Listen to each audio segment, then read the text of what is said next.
कई बच्चे ऐसे हैं जिनका अच्छा रिजल्ट रहा, उनको बहुत बहुत मुबारक हो, ठीक है, बढ़िया मेहनत की आपने, आप उस जगह तक पहुंचे और अब आपका टारगेट जो है वो होना चाहिए। जिन बच्चों के अच्छे परसेंटाइल हैं उनका टारगेट होना चाहिए कि भाई अब जेई एडवांस की तैयारी के लिए आप लग जाओ, है ना।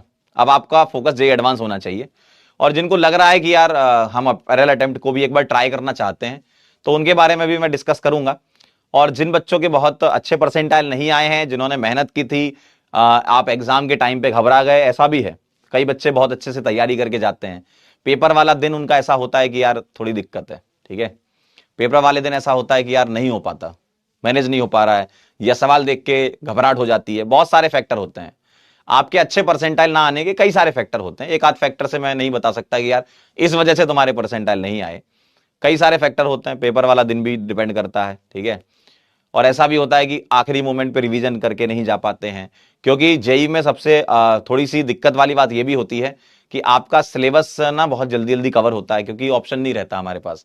जनवरी में पेपर होता है, आप उस लेवल पे कवर भी नहीं कर पाते कि बार बार रिवीजन करके आप जाओ उस जगह तक पहुंचो, है ना, क्योंकि समय के अभाव में सिलेबस भी थोड़ा सा चलता है, रफ्तार पकड़ता है सिलेबस। फिर रिवीजन जो आपको प्रॉपर तरीके से मिलना चाहिए, है ना, आपको अपनी तरफ से जो रिवीजन करते हो, तो वो नहीं कर पाते। तो ये सारी की सारी चीजें पुरानी बातें हो गई हैं, ठीक है, बहुत पुरानी बातें हो गई। अब नए सिरे से अपन शुरुआत करते हैं। कभी भी जब अपन मतलब पीछे हो जाते हैं, तो अब आपको ये सोचना है कि आप पीछे तो हो गए हो, ठीक है, ये बात आपके दिमाग में होना चाहिए कि हम पीछे हैं। लेकिन अब दूसरा थॉट जो दिमाग में आना चाहिए वो ये होना चाहिए कि अब हम इस पीछे जो आए ना, इससे आगे कैसे निकलें, आप उस जगह तक कैसे पहुंचो, ठीक है, आप उस जगह तक कैसे पहुंचोगे, ठीक है। तो वो जगह क्या होती है उसके बारे में बताता हूं। वो जगह होती है कि सबसे पहले आपको एनालिसिस करना है अपने पेपर का, ठीक है, आप अपने पेपर का एनालिसिस करें, सबसे पहला काम, ठीक। अभी आपने ऐसे ऊपर ऊपर से देख लिया होगा कि ये सवाल बना, ये नहीं बना, ऐसा नहीं, लिखो, सारी चीजें लिखो, ठीक है, लिखकर पूरा मतलब कॉपी मेंटेन होनी चाहिए आपकी, लिखकर एनालिसिस करना है कि परसेंटाइल आपके क्यों नहीं आए, उसका क्या कारण है, ठीक, आप डिस्ट्रैक्शन में फंस गए थे, ठीक है, या आपका कोई और डिस्ट्रैक्शन था, कुछ भी हो सकता है ना, डिस्ट्रैक्शन एक नहीं होता, बहुत सारे होते हैं। आप रिवीजन नहीं कर पाए थे, तो यहां पर आप वो पैरामीटर लिख लीजिए, ठीक। और जो पैरामीटर आपके बिल्कुल ही मतलब काम के ना हो, देखो कई बार ऐसा होता है कि ऐसा भी डिस्ट्रैक्शन होता है कि आप किसी एक चीज के पीछे पड़ जाते हो तो उसी को पढ़ते रहते हो। आपको कोई चैप्टर बहुत पसंद आता है तो आप उसी के पीछे पढ़ते हैं, तो ये भी मैं डिस्ट्रैक्शन में काउंट करता हूं, इसको पढ़ाई में काउंट नहीं करूंगा, क्योंकि ये जो पेपर है ना, ये मांगता है master in one average in all. क्या बोला मैंने? ये जो पेपर है वो क्या मांगता है? वो मांगता है कि master in one average in all, ये चीज मांगता है। ये आपका कोई एक सब्जेक्ट ऐसा होना चाहिए जो आपका फेवरेट होना ही चाहिए और होता भी है, लेकिन बाकी आप जो नहीं पढ़े हैं, बाकी में आपने उतना टाइम नहीं दिया है, क्योंकि आपको एक ही चीज में मजा आ रहा था एकदम, मतलब ऐसा लग रहा था कि बस फोड़ देंगे हम, लेकिन आप उसी में ही फोड़ पाए। कई बच्चे ऐसे भी होंगे जिनके फिजिक्स में बहुत बढ़िया परसेंटाइल हैं, केमिस्ट्री मैथ में नहीं आ पाए। कईयों के केमिस्ट्री में बहुत अच्छे हैं, फिजिक्स मैथ में नहीं आ पाए। कईयों के मैथ्स में बहुत अच्छे परसेंटाइल हैं, फिजिक्स केमिस्ट्री में नहीं आ पाए। ऐसा होगा। तो अब आप ये डिसाइड कर लो कि आपके जिसमें हाईएस्ट परसेंटेज आए हैं, जिस भी पार्ट में हाईएस्ट आए हैं, उसमें उतना फोकस करने की जरूरत। देखो कई बार आप ऐसा सोचते हो कि नहीं मेरे को एक चीज बड़ी अच्छी लग रही है, मैं उसको लगातार पढ़ते रहूं, उसी को रिवीजन करते रहूं, ये किसी सिलेक्टेड स्टूडेंट की निशानी नहीं होती है। हाँ, आपको कोई चीज पसंद है, बहुत अच्छी बात है, लेकिन आपको एक एग्जाम क्वालिफाई करना है। जो एग्जाम क्या मांगता है? ये मांगता है कि ओवरऑल परसेंटाइल आपके कितने आए। अगर आप किसी एक चैप्टर, दो चैप्टर को छोड़ के चले गए थे, ठीक है, उनको कवर करो, ठीक है। सबसे पहले आपको क्या करना है? अभी आपको चैप्टर्स लिखने हैं कि अब आपके पास टाइम है, ठीक है, अब आपको झटका भी लग चुका है, अब आप समझ भी चुके हैं कि करना क्या है, ये भी आपको पता है। कैसे करना है वो मैं आपको बता रहा हूं। चैप्टर्स के नेम आप लिखिए, जो आपने चैप्टर नहीं तैयार किए थे, ठीक है, चैप्टर के नेम लिखिए, कौन कौन से तैयार नहीं किए थे उनको सबसे पहले तैयार करिए, ठीक है। सबसे पहले ये काम करना है। जहां पर रिवीजन की कमी लग रही थी, ठीक है, रिवीजन की कमी कहां थी? रिवीजन की कमी कहां थी? आप अपनी तरफ से रिवीजन किसका नहीं कर पाए थे उसको कवर करिए, ठीक। आप उल्टा चलिए। उल्टा चलने का मतलब यह है कि जो नहीं आता उसको अभी कवर करो, पहले कवर करो, फिर इसके बाद जो आपको आता है उसको रिवाइज करो, ठीक है। तो ये सारे के सारे फैक्टर्स होते हैं, ठीक है। पहले आप चैप्टर के नेम लिखिए, रिवीजन की जहां कमी थी उसको आप रिवाइज करिए, ठीक। आपके पास जो शॉर्ट नोट्स होंगे उसको रिवाइव करिए, शॉर्ट नोट्स को रिवाइव करिए, क्योंकि अब आप ये समझ चुके हैं। और रिवाइव कैसे करना है? जनवरी अटेम्प्ट के पेपर देखिए, ठीक है, जनवरी अटेम्प्ट के पेपर देखिए, इनके पेपर को देख करके, ऐसा नहीं कि मेरी शिफ्ट का पेपर था तो मैं वही देखूंगा, ऐसा नहीं, सारी शिफ्ट के पेपर देखिए और उन पॉइंट को अंडरलाइन कर लीजिए जो जेई मेन में आ चुके हैं, जनवरी अटेम्प्ट में आ चुके हैं। जो रिएक्शन, जो फॉर्मूलेज है ना, जो डेरिवेशन टाइप के, जो न्यूमेरिकल टाइप से बनते हैं, सब कुछ आप एक बार एनालाइज करें, फिजिक्स में करें, केमिस्ट्री में करें, मैथ्स में करें, सब में आप एनालिसिस करें और उनको अपने शॉर्ट नोट्स या आपके मेन नोट्स में, आप कई बच्चे मेन नोट्स से भी पढ़ते हैं, ठीक है, उसमें आप अंडरलाइन करिए कि ये चीज आ चुकी है। तो इसको सबसे पहले आप रिवाइज करके खत्म करें। फिर उसके पास जो आपको टाइम मिलेगा तो उसमें आपको क्या करना है, जो अब उस पर्टिकुलर जगह की रिएक्शन बची हुई है उसको करना है, नोट्स उठाने, इसके अलावा आपको कुछ नहीं करना, नोट्स उठाने। देखो खुद से मेहनत करोगे ना तो वहां तक पहुंच पाओगे। अब आप कहते हो सर हम अगर यहां से कर लें, इस वीडियो से कर लें, उस वीडियो से कर लें, तो कर सकते हो, मना नहीं है, लेकिन आप अपने एफर्ट डालोगे ना तो आपको क्लैरिटी से चीजें दिखेंगी। मास्टर तो अपने हिसाब से जीरो से ही पढ़ाएगा, सारी चीजें कवर करा देगा आपको, लेकिन आप अपना लर्निंग पेस देखो कि आप कहां पर अभी स्टैंड कर रहे हो। आपको जरूरी नहीं है ना कि जीरो से शुरू करो, आपको जरूरी नहीं है जीरो शुरू करो। हां, जो चैप्टर नहीं किए हैं उनको आप कर सकते हो, लेकिन आपने काफी कुछ पढ़ रखा है, अपने ऊपर भरोसा रखो। आपके परसेंटाइल का ना आने का कारण यह नहीं था कि आप नहीं पढ़ते थे, आप पढ़ रहे थे, आपने टेस्ट भी दिए थे, आप बढ़िया कर रहे थे, लेकिन दिन आपका सही नहीं था, या पेपर में ऐसे सवाल आए थे जिसका आपने रिवीजन नहीं किया था। तो आपके पास एक मौका मिल तो रहा है। आप एकदम निराश होकर मत बैठ जाइए कि जनवरी अटेम्प्ट था, नहीं अच्छा गया, अब हम क्या करें। कुछ ना करें भाई, पढ़ें। आपको पढ़ना है, बस पढ़ने के तरीके में थोड़ा बदलाव करना होगा, हमें एकदम फोकस वे में पढ़ना होगा। पहले वो सवाल आप सॉल्व करिए जो जेईई मेन के सभी पेपर में आ चुके हैं, उनको अंडरलाइन करिए, कॉन्सेप्ट को, उनको रिवाइज करिए सबसे पहले। जो चैप्टर आपने नहीं किया उसको उससे पहले कर लेना, जो चैप्टर आपने नहीं किया उसको पहले कर लेना, चैप्टर का नेम लिख करके। उसके बाद रिवीजन जहां कम लग रहा था वो कर लेना, फिर उसके बाद शॉर्ट नोट्स में उसको रिवाइव कर लेना। अब बस इसी चीज को बार बार रिपीटेशन में रिवाइज करते रहिए। पुराने जो टेस्ट हुए हैं आपके बैच के अंदर उसको निकालिए बाहर, उसको टेस्ट दीजिए, ठीक। पुरानी डीपीपी जो होंगी उसको उठाइए, उसके टेस्ट दीजिए, मतलब डीपीपी को टाइमर के फॉर्मेट में सॉल्व कीजिए। कई बच्चे ऐसे होंगे सर टाइम नहीं मिल पाया था सॉल्व करने में, किसी एक सवाल में फंस गए थे, उसी में ही लगे रहे तो आगे के आते हुए सवाल गलत हो गए। तो इन सब चीजों को सुधारने के लिए आपको टाइमर के साथ पढ़ना होगा, ठीक है। आप टाइमर के साथ पढ़िए। कई बच्चे ऐसे होते हैं सर आखिरी में हमने टेस्ट ही नहीं दिए थे, हम क्या थ्योरी रिवाइज करने में लगे रह गए क्योंकि मजा बहुत आता थ्योरी रिवाइज करने में। ऐसा मत करो, अपने आप को चैलेंज में डालो, अपने आप को डेली चैलेंज करो कि मेरे को ये करना है, अपने से ही करना है, मेरे को टेस्ट देना है, मतलब अपने आप की गलतियां जितनी ढूंढ लो और यहां सुधार लो उन गलतियों को, तो एग्जाम में बहुत अच्छे परसेंटाइल आते हैं। जिन बच्चों के अच्छे परसेंटाइल आ रहे हैं और जिनके नहीं आ रहे हैं, उसमें एक पैरामीटर यह भी है कि उन बच्चों ने अच्छे से टेस्ट दिए थे, एनालिसिस किया था, सारी चीजें कवर करके रिवीजन करके चले गए थे। आप थ्योरी में लगे रह गए, आप टेस्ट नहीं दे पाए, ठीक है। उसके और भी कारण हो सकते हैं ना, आपने टेस्ट नहीं दे पाए, बहुत कुछ हो सकता है। लेकिन आपको क्या करना है, आपको चैप्टर का नेम, रिवीजन की जहां कमी थी वो शॉर्ट नोट्स करो, ठीक है, और टेस्ट दो, ठीक है, टेस्ट दीजिए। और कई बच्चे ऐसे होंगे जिन्होंने पीवाईक्यूज पीछे के सॉल्व नहीं किए, पिछले 5 साल के जो पीवाईक्यू वो भी सॉल्व करके नहीं गए, तो वो सॉल्व करके जाओ आप। मतलब अल्टीमेटली यहां से रास्ता तुम्हें निकालना है, तरीका मैं बता रहा हूं कि इस तरीके से जाओगे तो आप ज्यादा आउटपुट निकाल सकते हो, है ना, ज्यादा आउटपुट निकाल सकते हो इस तरीके से अगर आप जाओगे तो, ठीक है। क्लियर एकदम, ठीक आहे। तो आप इस तरीके से जेईई मेन अप्रैल अटेम्प्ट के लिए जा सकते हो। सर हमारे परसेंटाइल अच्छा है, अब हम क्या करें। जेईई एडवांस के लिए हम लोगों ने वरुण बैच लॉन्च किया है, आप उस वरुण बैच से जेईई एडवांस की तैयारी कर सकते हो, ठीक है। आप वहां पे जाकर के जेईई एडवांस की तैयारी कर सकते हो। सर अगर हम मंजिल 2.0 से करना चाहें, बिल्कुल कर सकते हो। ये सारी की सारी चीजें आपके लिए लाई गई है। जैसे मान लो कोई चैप्टर आपको पूरा ही खाली एकदम, तो मंजिल 2.0 से आप कर सकते हो, या आपको लगता नहीं सर बैच से करना, बैच से कर सकते हो, आपकी इच्छा है, बस आप तैयार कर लेना। ये है हम लोगों के ऊपर क्या है। देखो हम लोग क्या चाहते हैं, आप एज अ पीडब्ल्यू में बता रहा हूं, पीडब्ल्यू आपके लिए क्या क्या चीजें लाता है, आपके लिए सब चीजें हैं और सारी की सारी फ्री होती हैं, ठीक है।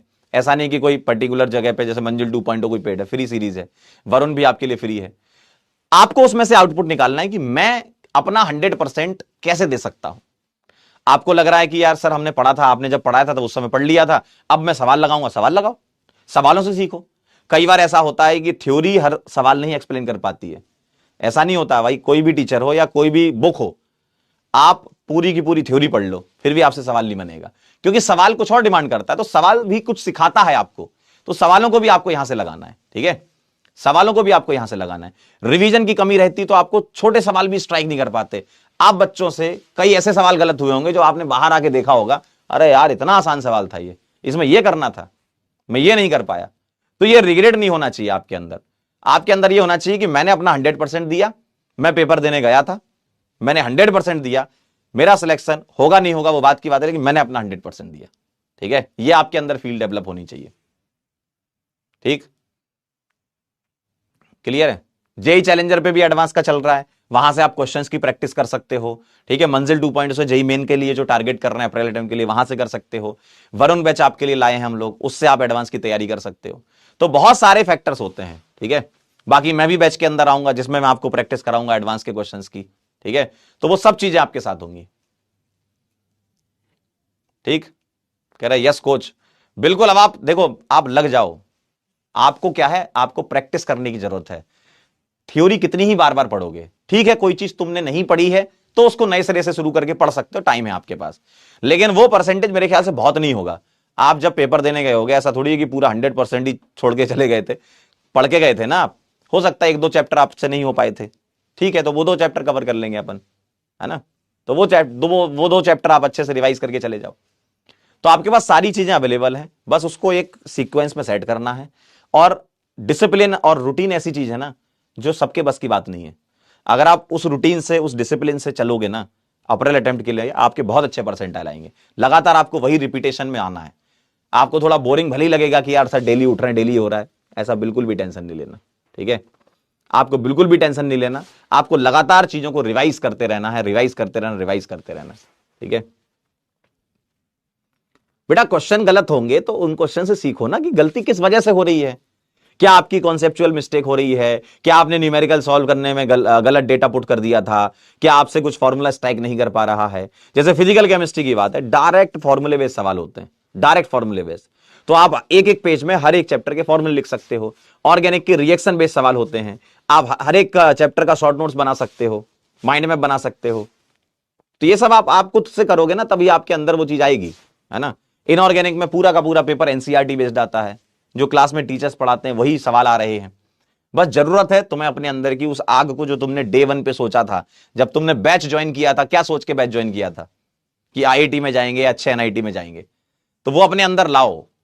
जब तक वो तुम्हारे अंदर से आग नहीं आएगी, मास्टर चाहे कोई भी यहां चिल्ला चिल्ला के पढ़ा ले, तुम नहीं सीख पाओगे। आपको सीखने की इच्छा अंदर से, आपके अंदर इच्छा होनी चाहिए। ठीक है, क्लियर है। चलिए अब आप लोग अपनी साइड से सवाल पूछ लीजिए। मैंने बता दिया है, अप्रैल अटेम्प्ट के लिए आप ये कर लीजिए, और जेई एडवांस के लिए, ठीक है, वरुण बैच है, जो बच्चे अच्छे परसेंटाइल हैं जिनके, वो वरुण बैच में आ जाएं। ठीक है, एक स्ट्राइकर बैच भी चल रहा है, आप जेई मेन का अगर वहां से करना चाहते हो तो स्ट्राइकर बैच से भी कर सकते हो। ठीक है, स्ट्राइकर बैच में अप्रैल अटेम्प्ट के लिए सारा का सारा बताया जा रहा है। लेकिन मैं चाहता हूं कि आप अपने हिसाब से डिसाइड करो कि मैं कहां स्टैंड कर रहा हूं। ठीक है, हमने एक बैच लाए, इसका मतलब ये नहीं कि तुम्हें उस बैच से पढ़ना है। वो बैच अगर आप एडेप्ट कर सकते हो, आपको लगता है कि मैं इस बैच के थ्रू जाकर के बहुत अच्छा परफॉर्म कर सकता हूं, कर सकते हो। इसका मतलब ये नहीं कि दूसरा बैच वो नहीं कर सकता, वो भी कर सकता है। ठीक है, तो ये थोड़ा सिलेक्टेड बैच होते हैं ना। जैसे स्ट्राइकर बैच फोकस किया गया कि अप्रैल अटेम्प्ट में अच्छे परसेंटाइल बच्चों के आए, उसके लिए लाते हैं।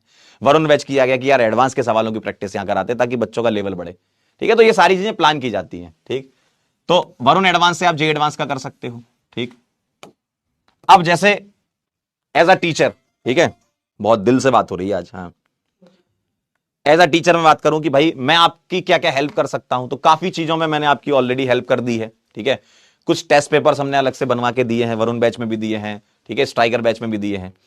तो अगर आप मेरे से चाहते हो कि सर आप कुछ अपनी तरफ से कुछ सवालों की शीट या कुछ प्रैक्टिस शीट या उसको डिस्कस करा दो, मैं आपके साथ बिल्कुल जुड़ा हूं। ठीक है, मैं आपके पास, अभी आप पूरा एनालिसिस कर लो। ठीक है, अभी 10-15 दिन है, थोड़ा सा सोच लो क्या करना है। ठीक है, मतलब करना तो आज से ही है, जो चीजें बची हुई उसको कवर कर लो। मैं आपके पास आऊंगा मार्च में।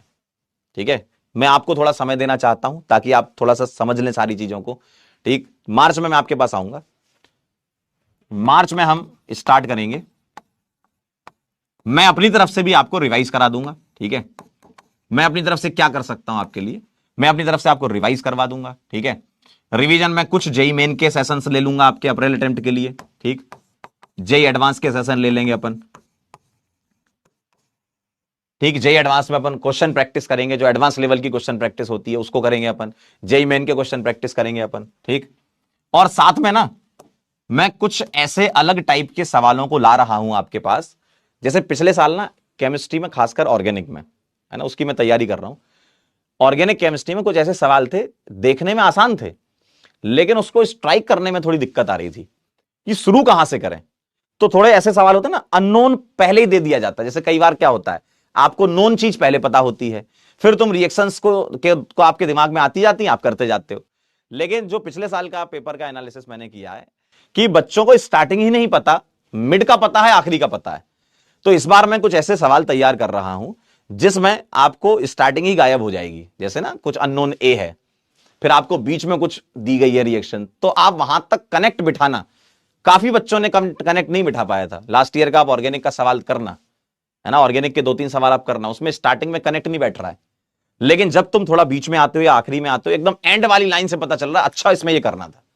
तो उस टाइप के सवालों को अपन एक शीट में बना देंगे जो एडवांस के लिए होगी, ठीक है। तो एडवांस की आपको शीट दी जाएगी और जेई मेन के क्वेश्चन प्रैक्टिस कर लेंगे। जो आप देखो जेई मेन में तो क्या है, थोड़ा सा वैरायटी रखेंगे अपन, है ना। वैरायटी ऐसे कि कोई चैप्टर वाइज नहीं चलना है अपने को, अपन मिक्स करेंगे हाइड्रोकार्बन से लेकर अमीज चैप्टर तक की जितनी रिएक्शन है, मिक्स कर करा के पीएसएस के माध्यम से बार बार क्वेश्चन सॉल्व कर करके, वो उससे हो जाएगा आपका, है ना। उससे कुछ अलग नहीं करना है आपको, है ना, वो हो जाएगा आपका, ठीक है। तो वो वाला काम आपका हो जाएगा, ठीक। क्लियर है एकदम बात, ठीक है। तो ये मैं आपके लिए कर दूंगा। कह रहे प्रयास 2.0 में एडवांस क्लासेस चलाओ। बेटा मैं तो अपनी तरफ से लूंगा। मेरा जो प्लान है वो ये है कि अब जैसे होता है ना कि यार आप इतने समय से मेरे साथ पढ़ रहे हो, तो मेरी इच्छा होती है कि यार जो बच्चे लगातार पढ़ रहे हैं उनको थोड़ा सा और करा देते हैं, है ना। अभी भी टाइम है तो करा देंगे। तो मार्च में मैं आऊंगा ना, तो मैं कुछ ऐसा करूंगा कि वीक में 2 सेशन एडवांस के लगा दूं और 1 मेन का सेशन लगा दूं, ठीक है। इस तरीके से अपन प्लान कर लेंगे। जब अपन आएंगे ना तो आपसे ही बात कर लेंगे, है ना। तब तक हो सकता है आप काफी कुछ कवर कर चुके हो, ठीक है। तब तक आप अपनी तरफ से जो जो चीजें आपकी नहीं हुई वो कवर कर लो। जब अपन आएंगे मार्च में तो आपसे ही बात करेंगे कि आपको 2 एडवांस 1 मेन चाहिए, या 1 बार एडवांस 2 मेन चाहिए, या तीनों एडवांस चाहिए, वो अपन बात कर लेंगे, ठीक है। अभी मैंने ये सोचा है कि हफ्ते में आप 2 एडवांस और 1 मेन का सेशन कर लोगे तो मेरे ख्याल से जेई मेन भी आपका साथ साथ प्रैक्टिस होता जाएगा और एडवांस की प्रैक्टिस आप करते जाओगे, ठीक है। ठीक है। यस कोच, क्या बात है, बहुत बढ़िया।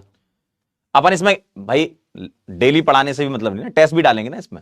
अब मान लो 3 दिन में आ रहा हूं तो 1 आध दिन आपका टेस्ट कराऊंगा, मेन का कराऊंगा, एडवांस का कराऊंगा, तो वो टेस्ट भी आपके चलते रहेंगे ना साथ में। उसका एनालिसिस करोगे तो 2 दिन और चाहिए आपको। ऐसा नहीं कि लगातार कि सर एक काम करो 10-10 घंटे आप पढ़ाते जाओ, ऐसा नहीं भाई। जो हम पढ़ाएं उसको पचाना भी तो है तुमको। तुमको उससे सीखना है, उसके क्वेश्चंस की प्रैक्टिस करनी है, जो आपके उसमें दिक्कत आ रही है उसको दूर करना है, फिर टेस्ट देना है आपको। तो ये सब पूरा एक करिकुलम टाइप से बना के मैं आपको दिखाऊंगा, है ना, ठीक है।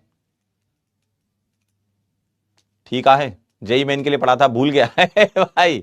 भूलना नहीं है, कुछ रिवीजन करना है। कोई भूलता नहीं है, कोई भी चीज आपको याद रहती है, सबकॉन्शियस माइंड में पड़ी हुई है। वो कोई भी चीज आप भूले नहीं हो, बस उसको पीछे से उठा के आगे लाना है। और वो कैसे आती है, रिवीजन से, ठीक है। रिवीजन से आगे आती है। बिल्कुल बेटा, राजवंश सर से भी बोल देंगे हम। राजवंश सर भी आपका सेशन लेके आगे की प्लान बता देंगे, ठीक है। मेंस के डिलीटेड टॉपिक, हाँ वो मैं आपको बता रहा हूं। देखो जहां तक कि मुझे फिजिक्स का तो खैर राजवंश सर ही बताएंगे, मुझे फिजिक्स आती नहीं तो मैं उस पर कमेंट नहीं करूंगा। ऑर्गेनिक केमिस्ट्री में एक सवाल था जो कि डिलीटेड, क्या वो तो ऐसा सवाल था कि कहीं है ही नहीं मतलब नॉर्मल नहीं है वो सवाल। जैसे एक सवाल था ना, ये सेलेनियम के साथ हीट करा गई थी, फिर ए बनाया था, ठीक, फिर उसके बाद नाइट्रेशन कराया गया था। तो आगे की रिएक्शन से तुम्हें पता चल रहा था कि क्या करना है ना। आगे की रिएक्शन से पता चल रहा था कि यार ये बेंजीन बनेगा। तो बस मैंने पूरे जितने भी शिफ्ट के पेपर देखे, ये एक रिएक्शन थी जो अलग थी एकदम, है ना। एरोमेटाइजेशन रिएक्शन होती है, सेलेनियम से भी हो जाती है। तो केमिस्ट्री में ऐसा कुछ खास बात नहीं थी। आगे वाली रिएक्शन से भी तुम पता कर सकते थे, ठीक है। आगे वाली रिएक्शन से भी पता कर सकते थे। तो अब डिलीटेड टॉपिक या ऐसे सवाल डालना, अब ये सवाल आप एनसीईआरटी में देखोगे कहीं नहीं दिया गया है, ठीक है। नॉर्मल बुक्स में भी ये सवाल बहुत रेयरली ही दिखता है कि सेलेनियम के थ्रू ऐसा हो गया, है ना। एसएन सान्याल करके एक बुक है, उसमें जरूर इसके बारे में थोड़ा बता रखा है। तो अब ये आगे वाली रिएक्शन से पता चल रहा था कि क्या हो रहा है, तो वो ठीक है, इतना मैनेजेबल है। ऑर्गेनिक में तुम्हें ऐसी दिक्कत नहीं आई कुछ आउट ऑफ सिलेबस ही सवाल आ रहा है, ऐसा नहीं होगा, ठीक है। सर नोट्स नहीं बने हैं तो बनाओ भाई, नोट्स नहीं बने हैं तो ठीक है, नोट्स नहीं बने तो बनाओ। केमिस्ट्री दमदार है, बहुत बढ़िया, अच्छी बात है अगर तुम्हारी ऑर्गेनिक दमदार है तो। कह रहे प्रायोरिटी लिस्ट ऑफ चैप्टर, ना बेटा प्रसिद्ध, प्रायोरिटी लिस्ट ऑफ चैप्टर नहीं, priority list of your chapter. आप अपने चैप्टर की प्रायोरिटीज बनाओ कि आपके कौन कौन से चैप्टर वीक है, क्योंकि आपने देखा होगा, अगर आपने पेपर दिया है तो आपने देखा होगा कोने कोने से सवाल पूछे गए। हर चैप्टर के हर टॉपिक इंपॉर्टेंट है, जितना आपको पढ़ाया गया वो बता रहा हूं, आप पेपर उठा के देख लो, हर एक टॉपिक से सवाल आ सकता है। जो आपकी कॉपी में लिखा है ना, वो सारे टॉपिक इंपॉर्टेंट है। अब आपने क्या नहीं पढ़ा या आपने किसका रिवीजन नहीं किया, उसकी लिस्ट होनी चाहिए, उसको बोलो priority list, my priority list. Sir chapter priority list नहीं, माई प्रायोरिटी लिस्ट होना चाहिए अब आपका, कि तुम्हारी प्रायोरिटी लिस्ट क्या है। क्योंकि तुमने मान लो कोई चीज नहीं पढ़ी, मान लो तुमने केमिकल काइनेटिक्स नहीं पढ़ा, किसी ने पढ़ लिया, तो वो सबकी अपनी अपनी हो सकती है, ठीक है। सेम बैच से बच्चे सिलेक्ट भी होते हैं और नहीं भी होते, ये बात हमें भी पता है, लेकिन जो नहीं होते हैं उनको कुछ करने की जरूरत है ना। आपके परसेंटाइल क्यों नहीं आए उस पर सोचने की जरूरत है, विचार करने की जरूरत है। आप एक बार बैठ के विचार करें कि आपके क्यों नहीं आए थे और उनके क्यों आए, उनके क्यों आए, ठीक है। तो वो आप सोचेंगे ना तो आपको एक डिफरेंस दिखेगा। बस आपने उस तरीके से या उस घबराहट में, है ना, वो चीज छोड़ दी, या आपने सोचा बाद में कर लेंगे, ठीक है, टालने वाली आपके अंदर आदत होगी कि बाद में कर लेंगे, थोड़ी देर बाद कर लेंगे। और जो सिलेक्ट होते हैं वो एकदम डेडिकेशन फोकस के साथ कि आज मतलब आज, कल नहीं होना चाहिए। आपने कोई टारगेट बनाया, आप ट्राई करो 80% से ऊपर टारगेट आपका आज ही पूरा हो जाए। 100% नहीं हो रहा कोई बात नहीं, अगर तुम 80% भी टारगेट, अपने डेली टारगेट बनाओ, 80% भी पूरे हो गए ना, बहुत बड़ी चीज है ये, बहुत बड़ी चीज है। यहां तक पहुंच गए 80% इज इक्वल टू 100% ही मान लो आप, ठीक है। 10-20% आपका टारगेट पूरा नहीं हो पाया तो बस मेहनत करना है। देखो मेहनत का कोई अल्टरनेट नहीं है। अगर आप मेहनत करोगे ना, मान लो अप्रैल अटेम्प्ट में भी नहीं आए, मेहनत तो करो एक बार। पहले तुम ये रिजल्ट के बारे में सोचो ना, आ गए अच्छी बात है, नहीं आए कोई बात नहीं, अपने आप का 100% दो। जितना आप फर्स्ट अटेम्प्ट तक पढ़ते थे डबल कर दो पढ़ाई, जुट जाओ एकदम, किसी से बात मत करो, लग जाओ एकदम बस। और आपको ऐसा लगना चाहिए कि हां तुमने पढ़ा है। 12वीं क्लास में मैं पढ़ता नहीं था, मैं भी इधर उधर डिस्ट्रैक्शन इन सब के वीडियो गेम में फंस गया था। जब मेरा सिलेक्शन नहीं हुआ, ठीक है, 12th क्लास में मैंने ड्रॉप लिया। मुझे ड्रॉप में थोड़ा थोड़ा समझ में आने लगा कि यार जीवन ऐसे तो नहीं चलेगा, आपको कुछ ऐसा करना पड़ेगा जो बाकी लोगों से आपको अलग बनाता है। तो जैसा मेरा 12वीं क्लास था उसका जस्ट अपोजिट ड्रॉप ईयर हो गया। पागलों की तरह पढ़ने लगा मैं, मतलब 3, 4, 5 कब बज रहे हैं सुबह के पता नहीं चला। मम्मी साथ में रहती थी, 5 कब बज गए पता नहीं चला। मम्मी कह रही अभी पंकज अलग लेवल पे खेल रहा है। पापा का फोन आता ना, बोलती वो तो लगातार पढ़ता रहता। और सच में मैं, एक ही रूम था ना, सच में मैं पढ़ता रहता था वहां पे। लेकिन दिक्कत ये थी कि मैं सिर्फ केमिस्ट्री पढ़ता था। अब आप ये सोचो, मेहनत कर रहा हूं लेकिन मुझे केमिस्ट्री बहुत पसंद आ रही है तो मैं केमिस्ट्री पढ़े जा रहा हूं। उतने फोकस से मैंने फिजिक्स नहीं पढ़ा, इसलिए 4 नंबर आए थे। मैथ्स भी पढ़ रहा हूं मैं, क्योंकि मैथ्स में अच्छा था, शुरू से माइंड ठीक था कि सवाल अवाल लगा लेते थे। फिजिक्स समझ नहीं आ रही थी, तो मैंने ये गलती करी। जो गलती आप करना चाह रहे हो ना वो मत करो, अभी भी आपके पास समय है, आप उस गलती को सुधारो जो मैंने करी।